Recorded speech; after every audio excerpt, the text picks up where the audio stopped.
Bismillahirrahmanirrahim. Assalamualaikum warahmatullahi wabarakatuh. Alhamdulillahi rabbil alamin. Wabihi nasta'inu ala umurid dunya waddin. Wassalatu wassalamu ala sayyidina wa maulana wa qurrati a'yunina Muhammadin sallallahu alaihi wasallam wa ala alihi wa sahbihi ajma'in, amma ba'd.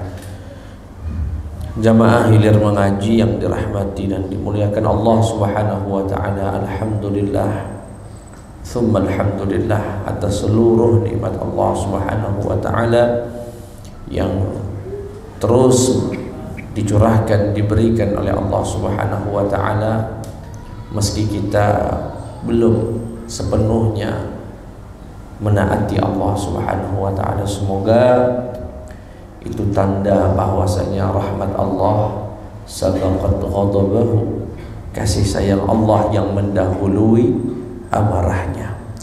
Salawat beriring salam terlimpah curahkan kepada suri tauladan kita, junjungan kita Nabi besar Muhammad sallallahu alaihi wasallam. Semoga kita semua mendapatkan syafaatnya yaumul qiyamah. Amin ya rabbal alamin. Malam hari ini kita akan mengkaji suatu sifat, suatu karakter yang sangat mulia, dan hari ini banyak di antara kita yang kehilangan sifat ini. Sifat apa itu Ustaz? Karakter apa itu? Sifat yang disebut dengan iffah. Disebut apa Pak? Iffah. Orangnya disebut afif. Kalau perempuan afifah. Kebetulan ibu kami namanya Afifah. Apa itu sifat iffah atau sifat afaf?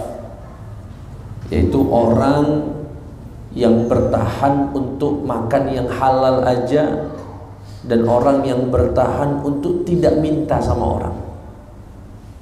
Itu namanya sifat iffah. Menahan diri dari yang haram, menahan diri dari meminta-minta, menahan diri dari ketamakan, dan mencukupkan dengan yang ada, yang halal saja, demi menjaga kehormatan, harga diri. Itu namanya iffah. Berapa banyak orang miskin tapi terlihat kaya karena nggak pernah kelihatan minta-minta. Kalau dia nggak dapat jatah nggak pernah protes. Ini orang-orang namanya orang-orang afif. Dan kita diajarkan Nabi Muhammad doa, dan saya kira hampir setiap habis sholat imam kita rata-rata doa itu, Allahumma inna nas'alukal huda wat tuqa wal afaf. Afaf itu iffah. Ya Allah, minta aku kekuatan biar aku ini tidak menunjukkan kelemahanku pada orang, sehingga orang melihat aku kasihan, melihat aku iba, sehingga aku akhirnya minta, berharap kepada dia. Itu namanya sifat iffah. Nah, ini akan kita jelaskan pada malam hari ini. Fadl qala al-musannif rahimahullah wa nafa'ana Allah bi'ulumihi fid dunya wal akhirah. Fadlul iffah, kemuliaan sifat iffah tadi. Wa syaraful istighna'i 'anil nas, dan kemuliaan tidak butuh dalam tanda kutip meminta-minta pada manusia. Wa min fadaili hadhihi al-ummati ma ja'alahu Allah ta'ala min al-fadli liman sabara 'ala halihi. Di antara kemuliaan yang Allah berikan kepada umat ini, Allah jadikan kemuliaan yang sangat besar bagi orang yang sabar atas kondisi hidupnya. Wa kaffa nafsahu 'anil haram, dan dia menahan dirinya dari yang haram. Wa qana'a bil yasiri minal 'ata, dan dia qanaah, cukup ridha dengan yang sedikit. Wa ta'affafa 'an su'alin nas, dan menjaga harga dirinya dari meminta-minta pada manusia.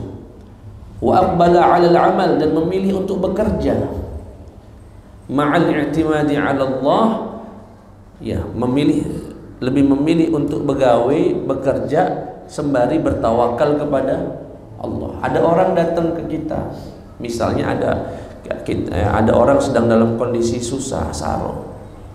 Tahu-tahu orang sudah begini baik, kamu tiap bulan kunjuk 1 juta, cukup misalnya. Tahu-tahu dia ngomong, ya Allah makasih nih ya, bukan aku sombong, bukan aku tidak galak. Kalau memang Bapak mau bantu saya, berikan saya pekerjaan, saya pegawai saja. Jangan cuma-cuma diberi begitu terus menerus sampai akhirnya nanti hati ini merasa bergantung sama orang ini. Jadi hina kita, Pak. Manusia itu jadi hina. Ini ya kurang lebih makna daripada sifat iffah, afaf. Orangnya disebut afif. Orang yang sedang berusaha menjadi afif namanya muta'affif. Itu orang yang sedang berusaha. Dan apa saja kemuliaan yang Allah berikan kepada orang yang semacam ini, Pak? Yang pertama, fa'an Abdullah bin Mas'ud radhiyallahu anhu qala Rasulullah sallallahu alaihi wasallam, Rasulullah bersabda, man nazalat bihi faqatun, barang siapa yang tertimpa kefakiran, hidupnya saro, faqah, fa'anzalaha bin nas, kemudian dia keluhkan kesusahan itu kepada manusia.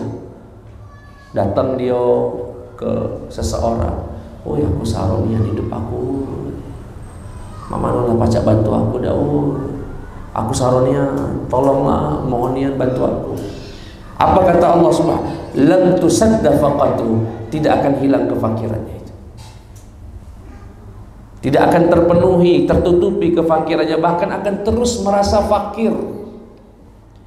Tetapi waman nazalat bihi faqah, barang siapa yang didera kefakiran, fa'anzalaha billah, kemudian dia ngadunya ke Allah, ya Allah, hidupku saronian, ya Allah, kuatkan aku, bantu aku untuk sabar, berikan untuk istriku juga kesabaran, anakku juga berikan kesabaran. Apa kata Rasulullah SAW? Barang siapa orang yang mengeluhkan kefakirannya itu hanya kepada Allah Subhanahu wa taala, fayushikullahu lahu birizqin ajilin aw ajilin, segera akan datang rizki Allah, cepat atau lambat, menutupi kefakiran itu. Ini karunia yang pertama. Seringkali jamaah sekalian, ya, mungkin bahasa kami agak sedikit vulgar. Ada orang kaya tapi mental miskin, tapi ada orang miskin mentalnya kaya. Siapa itu yang kaya mentalnya miskin, Pak? Koruptor. Kaya, Pak, mobil berderet, jabatan tinggi, tapi masih juga maling harta masyarakat. Itu yang disebut dengan tikus-tikus berdasi. Itu namanya wong mental miskin. Mohon maaf dengan segala hormat, tanpa berniat mendiskreditkan siapapun. Lagi bagi-bagi apa di Masjid Tahir ini ada Jumat Berkah misalnya. Berbaris dia. Ngembek sih kok dapat 1 jatahnya. Alhamdulillah. Halal. Tapi 2, 3. Nah ini nih yang sifat yang gini nih, Pak. 2, 3. Itulah hilang harga diri orang semacam ini, Pak. Ini orang kehilangan sifat iffah. Nak minta kenya buat ponakannya, buat ininya. Hari raya kurban sama. Dikasih kupon sih kok. Noel dia ketua masjid. 2, 3, 4. Itu namanya. Kalau orang afif bagaimana, Ustaz? Misal datang dia mendapatkan kupon, alhamdulillah dia terima, dikasih. Sesampainya di masjid rupanya habis jatahnya. Entah salah ngitung atau apa namanya, kemungkinan yang biasa terjadi di masjid, dia berbaris, sampainya di sana ndak. Orang yang afif dia tidak akan marah-marah itu. Oh, habis ya? Oh ya sudah, makasih. Balik. Apa yang kalau kita melihat orang yang semacam ini apa, Pak? Hebatnya dong ini. nggak ada terlihat kayak nggak hidup kalau nggak dikasih kurban. Sebagian kan Anda, sebagian apa kalau nggak dapat? Kurang ajar, macam dirobeknya apa dia tuh kupon, apa dia ini? Ini macam-macam. Dan itu ada di lapangan tuh banyak, Pak.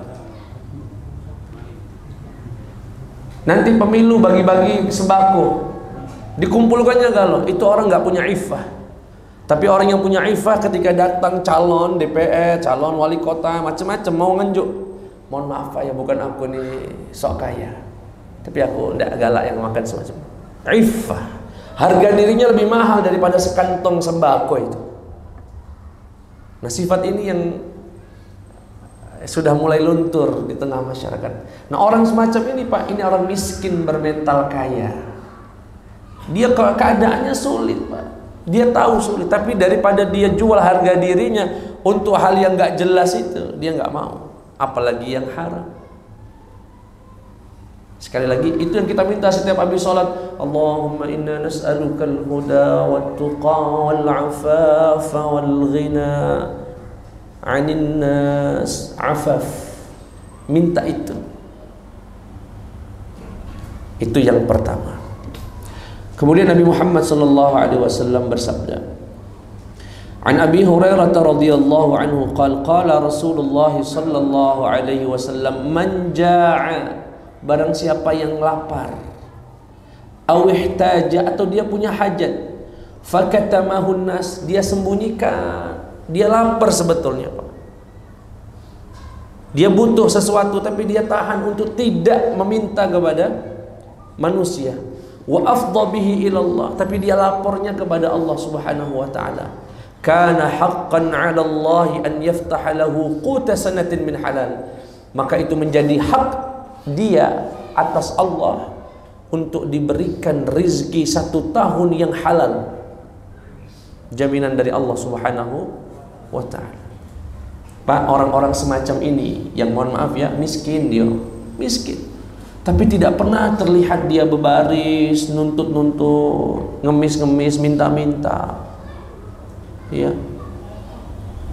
Orang semacam ini Pak, kalau Bapak punya rizki, orang ini lebih berhak untuk mendapatkan sedekah. Jadi kalau saya sering ditanya oleh sebagian jamaah, Ustaz, aku ini nak sedekah, kira-kira ke siapa lah orang yang tepat? Salah satu orang yang sangat diutamakan untuk mendapatkan infak sedekah dari kita adalah orang miskin yang terlihat kaya. Orang miskin yang gak pernah minta-minta. Perasaan orang ini gak pernah datang minta. Disebutkan di dalam Al-Quran surat Al-Baqarah 273. A'udzubillahi minasyaitonirrajim. للفقراء الذين أحصروا في سبيل الله لا يستطيعون ضربا في الأرض يحسبهم الجاهل أغنياء من التعفف تعرفهم بسيماهم لا يسألون الناس إلحافا, dan seterusnya. Itu maksudnya apa? Infakkanlah wahai kaum muslimin yang diberikan Allah rizki yang lebih kepada siapa? Al-fuqara, orang-orang fakir, alladzina la yastati'una darban fil ard, yang enggak bisa cari nafkah, enggak punya pendapatan yang cukup. Kenapa? Tapi dikira orang kaya. Yahsabuhumul jahilu aghniya minat ta'affuf. Dikira orang dia ini wong kaya. Kenapa? Minat ta'affuf, karena enggak pernah minta-minta. Jadi kalau Bapak punya tetangga hidupnya, kita tahu Pak, kita tahu. Terlihat kan kalau orang susah itu Pak. Dia tahu nggak punya kerjaan, tapi kok kayaknya nggak pernah dia ngantri-ngantri, nggak pernah dia sampai istilahnya mohon-mohon. Orang semacam ini kalau Bapak Ibu punya rezeki yang lebih, berikan kepada dia. Insya Allah berkah. Ini orang afif Pak, yang sangat dimuliakan Allah Subhanahu wa ta'ala. Kemudian dari Sayyidah Aisyah radhiyallahu anha, Rasulullah sallallahu alaihi wasallam bersabda, Inna hadzal mala khadratun hulwah. Sesungguhnya duit itu, harta itu hijau dan manis. Artinya memukau. Siapa sih yang tidak galak duitnya banyak? Ya. Faman a'tainahu minha syai'an bi tibi nafsin minna wa husni tu'matin minhu min ghairi syarahi nafsin burika lahu fi. Barang siapa yang kami berikan dari harta kami, kata Nabi Muhammad SAW, atas kesukarelaan kami. Artinya kami ini ngenjuk dia atas sukarela, ya, bukan karena ketamakan orang itu, bukan karena ketamakan, insya Allah yang diberikan itu berkah. Tapi sebaliknya, orang yang kami beri tapi kami merasa terpaksa karena sering diminta terus, minta. Ada kan Pak tipikal orang yang datang minta terus, mohon maaf, tidak semua orang. Saya tahu nih, sebagian LSM. Tidak semua ya Pak ya, sehingga tidak ada yang tahu LSM Pak. Apa LSM itu? Lembaga Sosial Masyarakat. Saya punya kenalan kepala sekolah, baru 2 bulan jabat kepala sekolah, ngundurkan diri. Kenapa? Setiap hari preman atas nama LSM datang ke kantor minta duit. Mulai dia nyari proyek-proyek yang salah. Nanti ngancam itu kepala sekolah, kamu kalau nggak ngasih saya duit, kami sebarkan di berita, nanti masuk koran. Kalau bangunan kelasnya rusak, nggak sesuai dengan SOP, kepala sekolahnya ketakutan, akhirnya nunjuk dia. Banyak itu Pak kasus begitu, akhirnya nggak kuat jadi pejabat karena banyak LSM ini. Banyak itu Pak. Di sekolah saya pernah di Palembang ini, di SMA 1 saya sebut saja, saya ngisi Maulid Nabi kalau nggak salah. Setelah ceramah, kepala sekolah jamu saya dari gedung gedung ceramah itu, jamu saya mau dibawa. Begitu sampai di kantor, lah 3 uang preman atas nama LSM. Kepala sekolahnya langsung lari. Pak Ustaz, mohon maaf aku tidak melok Pak Wakil nemu teman. Kenapa Pak? Ada pergi LSM. Tapi gak semua Pak, ada yang jujur memang betul-betul membela rakyat ya istilahnya. Tapi yang begini-begini ini kehilangan iffah, nggak ada harga dirinya, malak-malak minta-minta begini, kerja ida, ngancem uang dan lain sebagainya. Dan itu orang kalau sudah kehilangan rasa iffah tadi atau sifat iffah, itu bisa kejahatannya bisa parah itu Pak. Ya bisa mulai dari korupsi. Yang terakhir yang warga Aceh di siapa namanya? Masykur. Semoga Allah merahmati dia, rahimahullah rahmatan wasi'ah. Semua pelakunya ini apa? Baru keterima di TNI, artinya kan dapat rezeki, dapat kerjaan. Tapi kan nggak ada ras tamak pengen kaya. Nyulik orang, minta tebusan 50 juta sampai membunuh. Lihat itu Pak, kehilangan sifat ini bisa berdampak pada kejahatan yang luar biasa. Dan itu sangat menyakitkan sekali. Ya, semoga segera mendapatkan keadilannya. Ya. Baik, jemaah sekalian yang dimuliakan oleh Allah Subhanahu wa taala. Dalam riwayat yang lain, Nabi berkata, kana kalladzi ya'kulu wa la yashba. Orang yang biasa minta-minta tidak akan diberikan rasa kenyang. Jadi candu, Pak. Wong yang biasa minta itu candu kakek. Dapat minta lagi, minta. Setelah itu harga dirinya sudah nggak ada. Ya. Saya juga, karena kita banyak ya berdiskusi, ngobrol, atasan, bos itu akan kehilangan harga dirinya kalau dia sudah pernah bohong. Mohon maaf Pak ya, kepala dinas pernah ngambil proyek 10% dari proyeknya, ketahuan sama kabid, kabak, dan sudah nggak ada harga dirinya itu di mata kabid. Mau dia kepala dinas nggak ada harga dirinya. Kenapa? Maling juga wong ini. Maling wong ini. Sama wali kota, gubernur, menteri, siapapun. yang mencuri uang rakyat, korupsi, karena ketamakannya tadi, hilang harga dirinya di mata bawahannya. Percuma, macam-macam dia ucapkan di bawah harga diri, dan nggak bisa neken, Pak. Wali kota Kadis yang sudah pernah maling, ya pernah korupsi, itu nggak bisa neken bawahannya. Kenapa? Kagak ku lapor ke bapak. Kapan aku saksi ahli, saksi ku sebutkan. Artinya belangnya itu sudah ketahuan. Ya, dan ini sifat ifah yang luar biasa yang harus kita jaga. Yang berikutnya, dan itu nggak akan kenyang-kenyang. Makanya korupsi itu nggak habis. Ya, kalau dipikir ya, gaji sudah ratusan juta, fasilitas ditanggung negara, pejabat di mana-mana dihormati, fasilitasnya ditanggung semuanya, masih juga. Yang lebih parah, Pak, yang lebih parah, dan na'udzubillahi min dzalik, motong bansos. Covid, Pak, orang lagi kesusahan. Dan ini fakta, saya kira rahasia umum ya. Bantuan nilainya dari pemerintah 600.000, bentuknya tunai. Kemudian sama kepala desa atau lurah atau camat, udah jangan jangan diberikan tunai, nanti dipakai untuk beli kuota. Nanti akhirnya gimana? Ya udah kita bagikan dalam bentuk sembako, baik. Nah, ketika sudah dibagikan dalam bentuk sembako, disinilah mulai bermain. Sembako nilainya cuma 400.000, padahal tunainya berapa tadi? 600 misalnya. 200-nya ke siapa? Mulai jatah camat, jatah lurah, jatah RT, jatah kadis, jatah kabak, bagi-bagi. Kok bisa makan uang susah?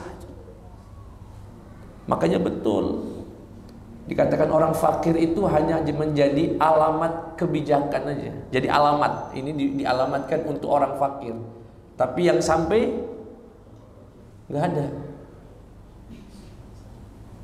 dan lain sebagainya. Ini semua karena sifat mental miskin tadi.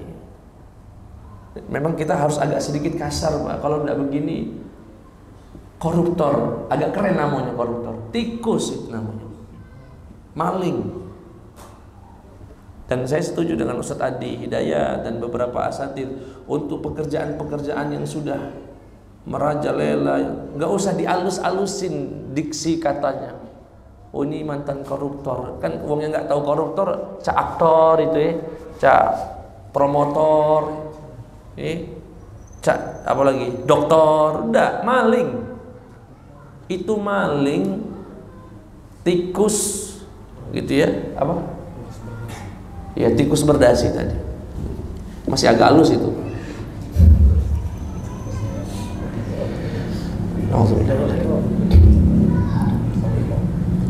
Kemudian Nabi Muhammad SAW berkata, annal muta'affif, orang yang berusaha untuk menjaga harga dirinya, sabar dia, ya Allah, padahal dia butuh, Pak, lagi susah, lagi saro, ya lagi susah.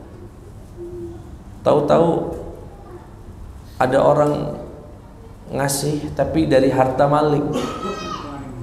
Harta maling. Dia tahu. Itu kalau nggak sabar-sabar apa ya kira-kira, Pak?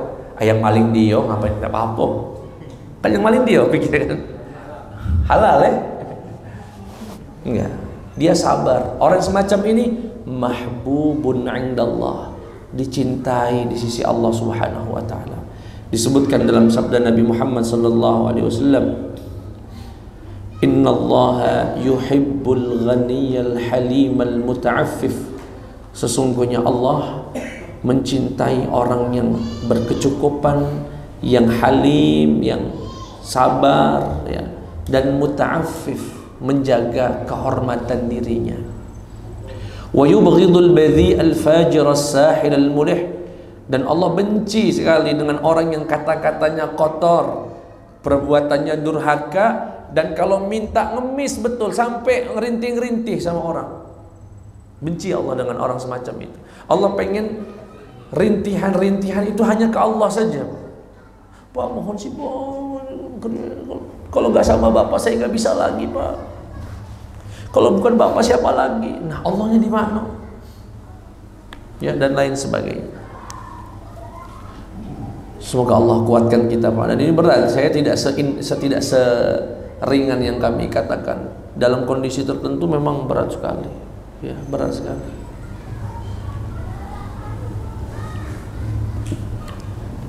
Dari sahabat Abu Hurairah radhiyallahu anhu qala Rasulullah sallallahu alaihi wasallam, "Urida alayya awwalu thalathatin yadkhuluna al-jannah."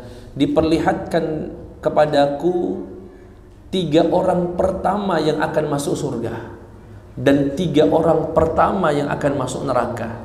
Kata Nabi, aku diperlihatkan, ditampakkan awwalu thalathatin yadkhuluna al-jannah, 3 orang pertama yang masuk surga, wa awwalu thalathatin yadkhuluna an-nar, dan 3 orang pertama yang masuk neraka. Fa amma awwalu thalathatin yadkhuluna al-jannah, adapun 3 orang pertama, 3 kelompok, 3 jenis orang yang masuk pertama kali masuk surga, siapa beliau?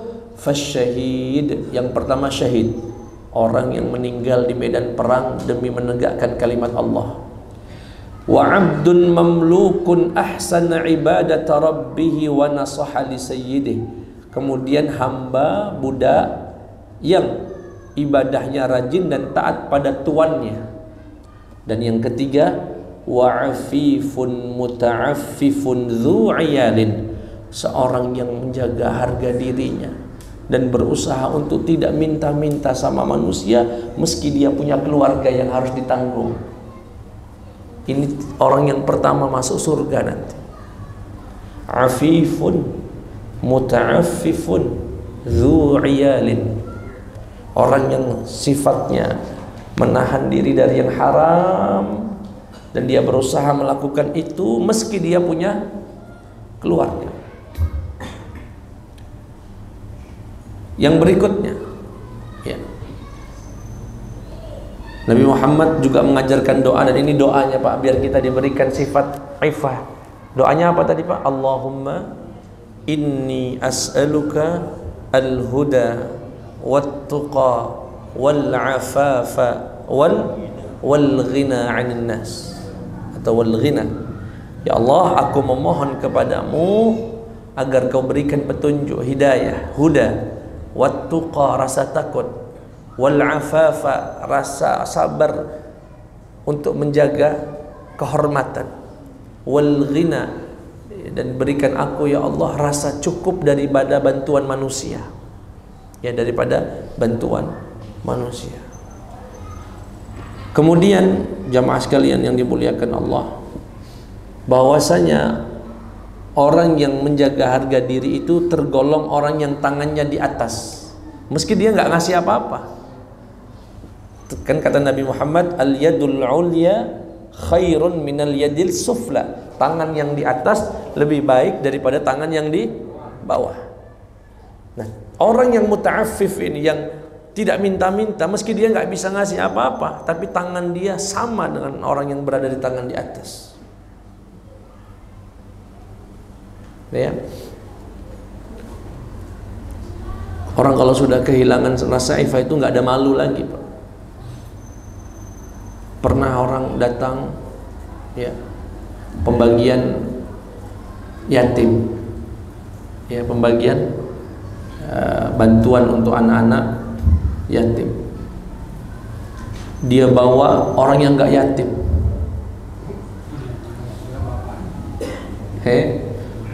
Kata bapak ini, kata dia, aku juga yatim, Pak Ustaz. Umur bapak berapa? 70. Bapaknya mana? Lah ninggal. Ya wajar, bapak bukan yatim lagi, bapak itu.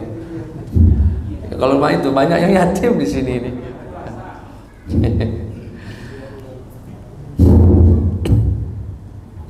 Baik jamaah sekalian yang dimuliakan Allah Subhanahu wa taala. Wal muta'affif al-mustaghni billah al-qani bima a'tahu Allah. A'tahu maulah yardahu Allah wa yaftah ala lahu bab rahmatih wa yarzuquhu Allah al-ghina was-sa'adata wa yamla'u qalbuhu imanan wa qana'atan. Orang yang kayak begini, Pak, hatinya itu akan diisi oleh Allah dengan kebahagiaan. Ya, mungkin orang lihatnya susah tapi dia senang menjalani. Mungkin orang melihat dia dalam kesulitan, tapi dia karena ridha dengan apa yang Allah berikan. Jadi pernah ada pertanyaan, apa bedanya iffah dengan qanaah? Ustaz, qanaah itu kan artinya adalah merasa ridha, cukup, ikhlas dengan apa yang Allah kasih. Apa yang ada dia ridha. Nah, apa bedanya dengan iffah? Sifat qanaah inilah yang melahirkan sifat iffah. Karena ada qanaah itulah, yaitu orang itu ikhlas, ridha, sehingga dia kemudian melahirkan sifat namanya iffah. Saya singkat saja. Kemudian Nabi Muhammad memberikan kabar gembira bagi orang yang memiliki sifat qanaah ini. Apa itu? Tuba liman hudiya lil Islam. Beruntunglah orang yang diberikan petunjuk untuk masuk Islam. Wa kana 'aishuhu kafafan wa qani', dan hidupnya meski dengan segala kesusahan dia tidak pernah minta-minta. Bahagialah dan beruntunglah orang semacam itu. Beruntunglah orang yang semacam itu. Disebutkan dalam hadis yang lain, qad aflaha man aslama wa ruziqa kafafan. Sungguh beruntunglah orang yang masuk Islam kemudian dianugerahkan Allah kafafan. Apa itu kafafan? Sifat sabar untuk tidak minta-minta sama orang. Jamaah sekalian yang dimuliakan oleh Allah Subhanahu wa taala. Suatu hari Rasulullah sallallahu alaihi wasallam bersabda kepada sahabat bernama Abu Dzar Al-Ghifari, "Ya Abu Dzar, duhai Abu Dzar, atara kathratal mali wal ghina?" Apakah pendapatmu bahwasanya orang yang banyak uang itu adalah orang kaya? Artinya banyak uang itulah bentuk kekayaan. Na'am ya Rasulullah. Betul, kaya itu artinya banyak harta. Qal afatara qillatal mali wal faqr.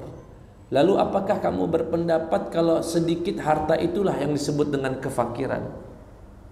Apa jawaban Abu Dzar? Na'am ya Rasul. Iya, fakir itu tidak kata duit. Fakir itu tidak kata harta. Kata Rasulullah, bukan itu.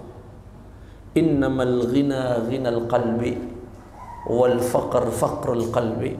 Sesungguhnya kaya itu adalah kaya hatinya, sedangkan fakir adalah fakir hatinya. Ini yang tadi kami sebut. Berapa banyak orang yang miskin takut makan haram, tapi ada orang kaya tidak takut makan haram dan masih kurang saja. Masih kurang saja. Ya termasuk, mohon maaf ya, kalau kita lagi kondangan itu, orang yang menjaga harga diri itu ya sudah, dia ngambil jatah dia, makan sampai habis sudah. Sebagian kan orang kondangan ada yang bawa kantong, Pak. Wah, kan udah habis ini, yakin aku udah habis. Siapa yang ngomong udah habis? Dia mbeknya, nah ayamnya kami, uang lagi berbaris masih.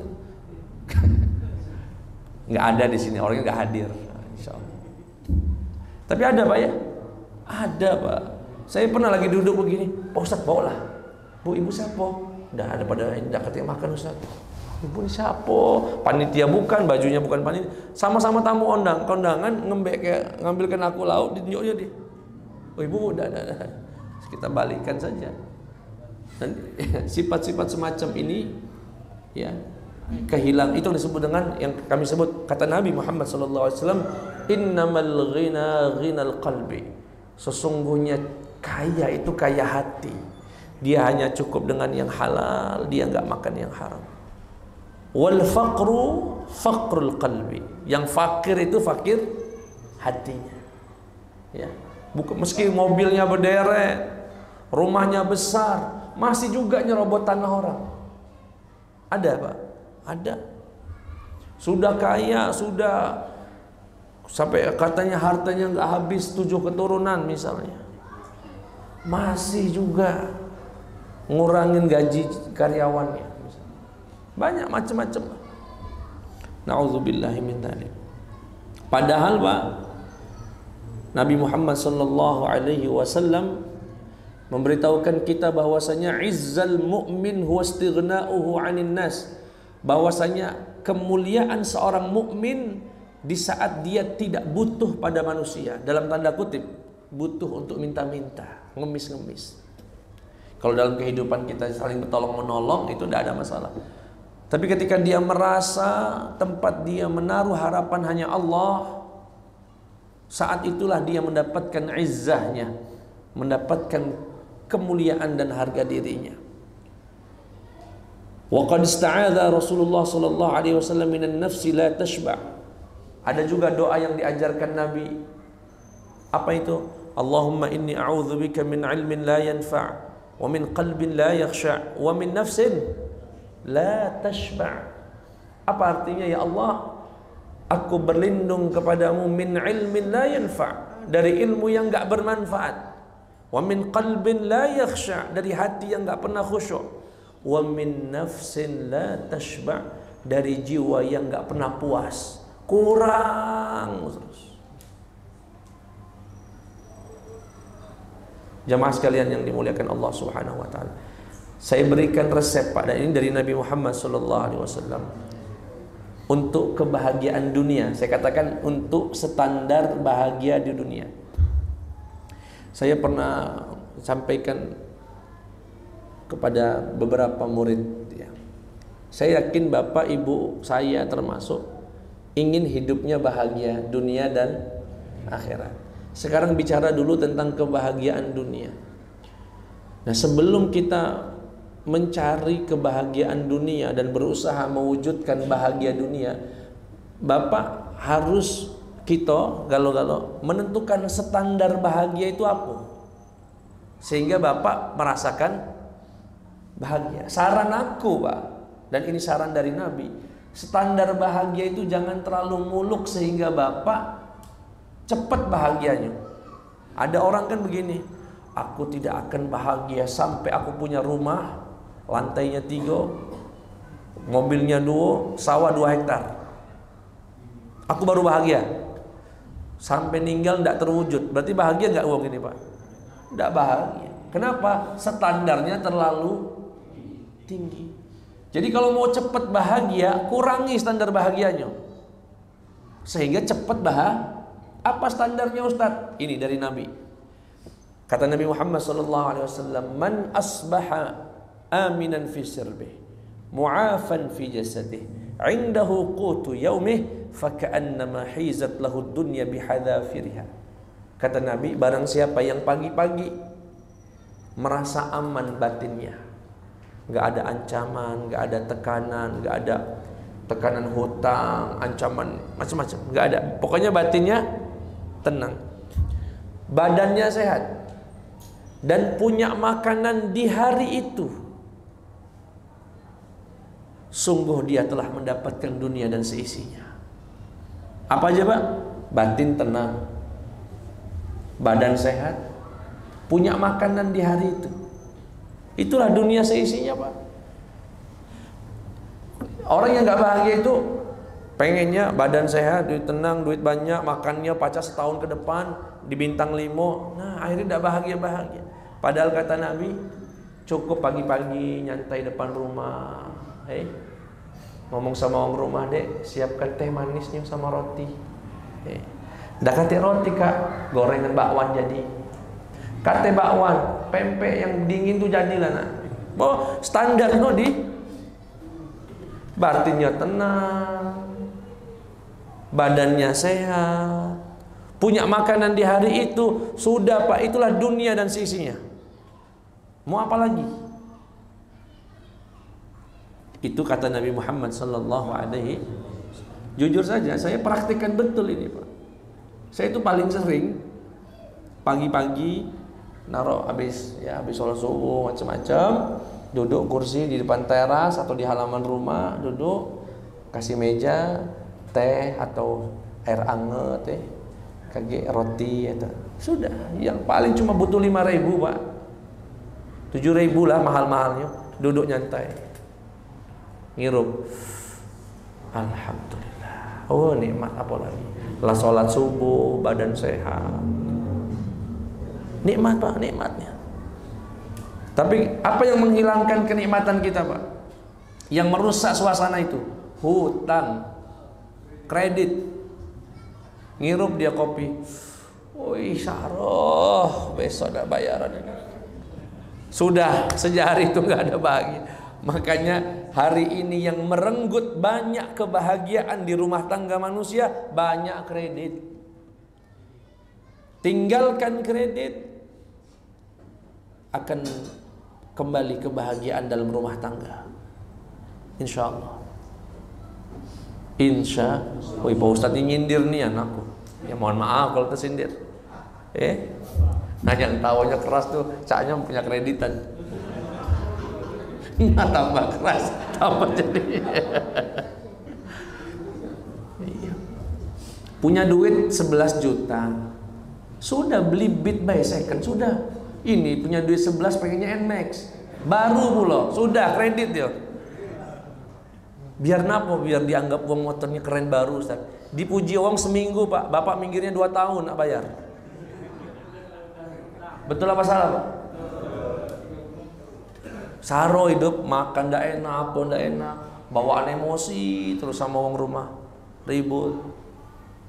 Bedeting gaji memang masuk, ting masuk. Nah baru semenit ting lagi diambil uang. Kredit maksudnya, lah dibayar, KPR macam. Semoga Allah berikan kita rezeki yang lapang, yang halal, yang barakah, hati yang qanaah. Amin ya rabbal alamin. Sekali lagi Pak, standar dunia badan sehat, batin tenang, badan sehat, punya makanan di hari itu. Dan alhamdulillah kita ini hidup di Palembang ini luar biasa, berkah Palembang. 5.000 kenyang Pak pagi-pagi. Betul Pak ya? Beli Pak ya? Pempek yang semua ini. Ada yang jual pempek 1.000 semua ini. Beli 5. Tapi jangan makan 7 ngaku 5, tetap bayarnya 5. Tekwan nih, segelondongan apa di Tekwan apa namanya, roti apa? Wih, dari gandum Tekwan gandum. Nasi uduk di Palembang masih ada yang 3.000. Nasi apa, nasi gemuk? Tambah gorengan 2. Alhamdulillah. Yang bikin pusing apa Pak? Pagi-pagi pengen makannya rendang. Itu yang bikin standar bahagianya makin sulit. Jadi kurangi saja standar kebahagiaan, cepat dapat bahagia itu. Insya. Baik, jemaah sekalian yang dimuliakan Allah Subhanahu wa taala. Nah, sekarang amma ma ya'ti min ghairi su'al. Tapi Ustaz, saya insya Allah Ustaz, aku akan berusaha untuk nggak minta-minta. Tapi ada orang ngasih, saya nggak minta, tapi saya dikasih. Ambil, terima, itu berkah dari Allah Subhanahu Wa Taala. Fa amma ma kana an ghairi mas'alah.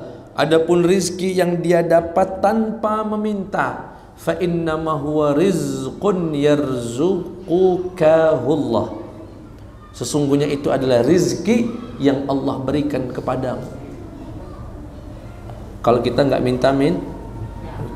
Disebutkan kepada ya Rasulullah kepada Sayyidah Aisyah, ya Aisyah, duhai istriku, man a'taki 'ata'an min ghairi mas'alatin, barang siapa yang memberimu sesuatu tanpa kamu memintanya, faqbalih, terimalah.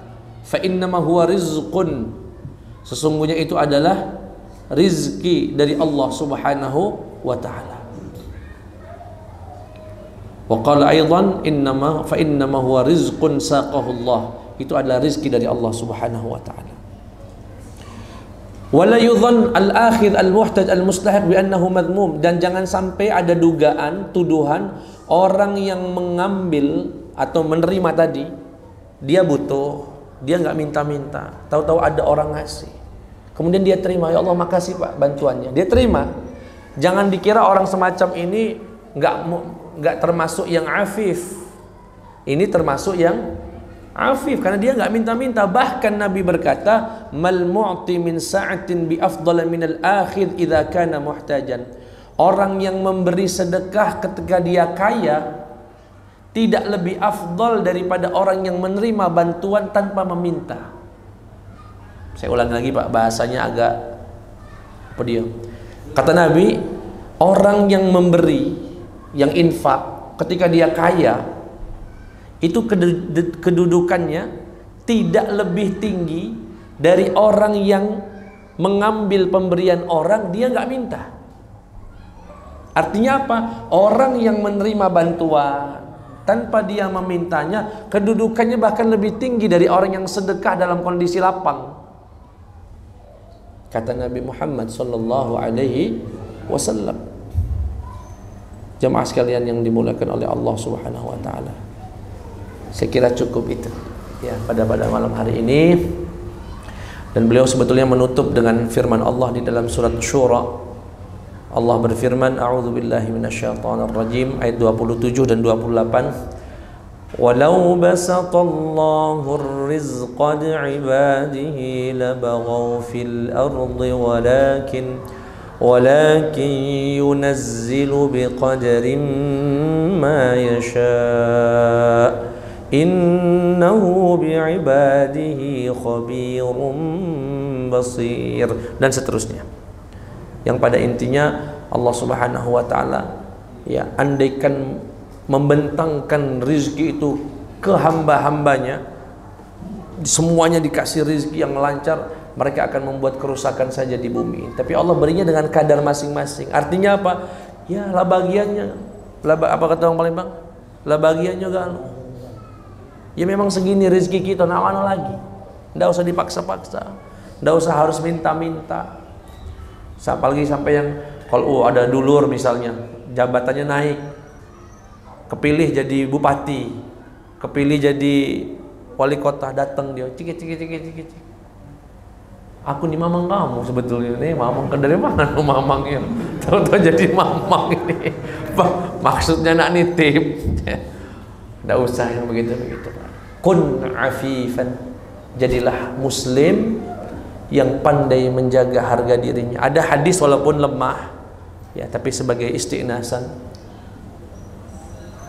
Jadi para sahabat ketika itu sedang duduk-duduk, tahu-tahu ada anak siapa muda yang masih kuat bawa kampak mencari kayu bakar. Kemudian para sahabat ini komentar, andaikan kekuatan orang itu ada untuk jihad fisabilillah, itu lebih bagus daripada nyari kayu bakar. Kata Nabi, kalau dia keluar mencari nafkah buat istrinya, mencari kayu bakar demi mencari nafkah istrinya, dan menjaga harga dirinya dari meminta-minta, sungguh orang itu sudah ada di jalan Allah Subhanahu wa ta'ala. Jadi jangan dikira yang fisabilillah itu hanya yang berperang, yang cari nafkah demi menjaga harga diri keluarga, tidak minta-minta, itu juga ada bagian dari perjuangan fisabilillah. Datang seorang laki-laki ke Nabi, minta, ya Rasulullah, aku minta makan ya Rasulullah, aku nggak punya apa-apa, anakku belum makan. Kata Nabi, kamu punya apa di rumah? Hasirun ya Rasulullah, punya semacam tikar yang untuk kami kalau kami makan kami pakai, kami tidur juga kami pakai. Ya sudah, bawa ke sini, sama semacam ya kayak gelas. Dibawa dua barang itu. Kemudian kata Nabi Muhammad, wahai para sahabat, siapa yang mau beli barang ini? Kata para sahabat, barang apa namanya? Buruk. Tapi karena sudah disentuh Nabi Muhammad SAW, mereka, saya Rasulullah, berapa? 1 dirham. Ada yang lain, saya Rasulullah 2 dirham. Lakulah 2 dirham. Dan ini menjadi dalil lelang. Jadi lelang itu boleh dalam syariat kita. Ini dalilnya. Kemudian setelah dapat 2 dirham, kata Nabi, ini uang 2 dirham. 1 dirhamnya untuk kamu makan hari ini dengan keluarga, 1 dirhamnya kamu belikan kapak. Belikan apa Pak? Kapak. Cari kayu bakar, jual. Dan jangan ketemu saya sampai 15 hari. Jangan ketemu saya sampai 15. Cari. Setelah 15 hari rasa rindu ingin berjumpa dengan Nabi Muhammad SAW, datang dia. Ditanya oleh Nabi, bagaimana keadaanmu sekarang? Alhamdulillah ya Rasulullah, aku sekarang bisa beli makan, bisa beli baju, dan di kantongku ada 10 dirham ya Rasulullah. Sampai apa kata Nabi? Barakallahu laka fi 10. Semoga Allah berkahi yang 10 itu. Lihat apa yang ingin kita ambil dari kisah ini. Kurang lebih begitu kisahnya. Apa yang kita ingin ambil? Nabi ingin mengajarkan, jangan minta-minta terus. begawe, kerja. Duitnya dari kamu sendiri, kamu bisa jual barang kamu, kerja. Itu jauh lebih mulia daripada minta.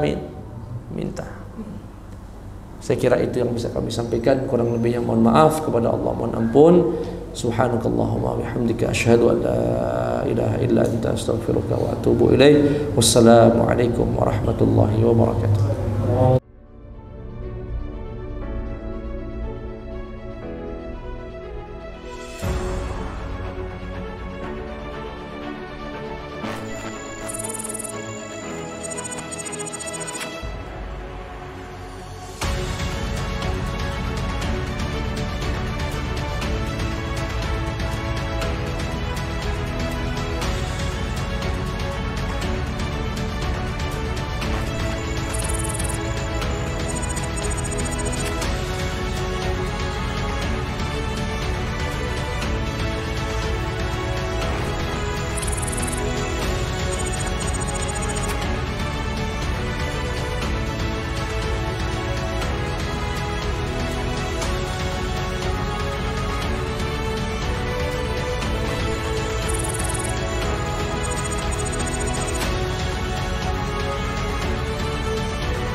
Assalamualaikum warahmatullahi wabarakatuh.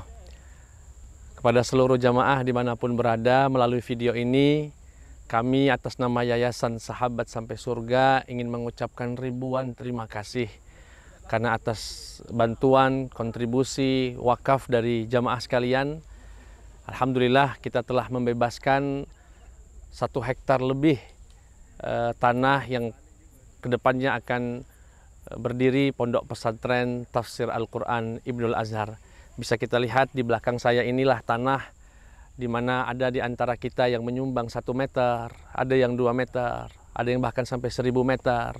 Alhamdulillah, semoga itu semua dicatat sebagai amal soleh di sisi Allah yang terus mengalir pahalanya sampai kita berjumpa dengan Allah Subhanahu wa Ta'ala.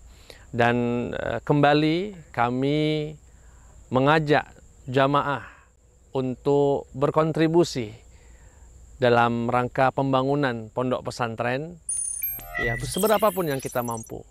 Mungkin kita mampu 1 sak semen misalnya, 1 batang besi, tidak mengapa. Insya Allah itu semua akan dicatat sebagai pahala yang terus mengalir di sisi Allah Subhanahu wa Ta'ala. Dan nanti bagaimana cara penyaluran bantuan itu bisa ditransfer melalui rekening di bawah ini. Sekali lagi kami ucapkan terima kasih dan teriring doa kepada seluruh siapapun yang membantu, yang berkontribusi. Semoga Allah sehatkan, semoga Allah lancarkan segala urusan, dan Allah lindungi keluarga kita semua dunia dan akhirat. Barakallahu fikum. Dan kami mohon doa agar kami tim Yayasan Sahabat Sampai Surga terus diberikan kesehatan, keikhlasan, istiqomah dalam mewujudkan cita-cita mulia ini demi melanjutkan perjuangan baginda Muhammad SAW, demi melanjutkan perjuangan para ulama dalam membumikan Al-Quran. Terima kasih.